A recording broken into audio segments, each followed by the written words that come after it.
The overall goal of this procedure is to use the mouse cornea pocket assay model to test the angiogenic effect of basic FGF.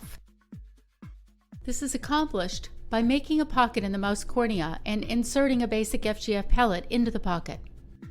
Basic FGF is then released from the pellet and induces new blood vessels to grow from the limbal vessels.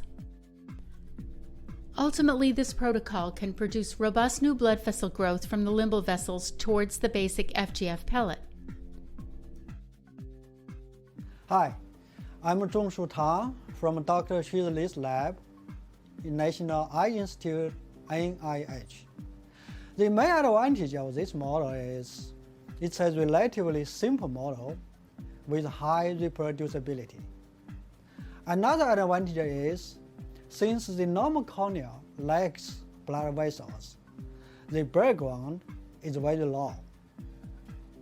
Now we have the general idea of the model. I will show you step by step how to make the corneal pocket assays. So let's get started.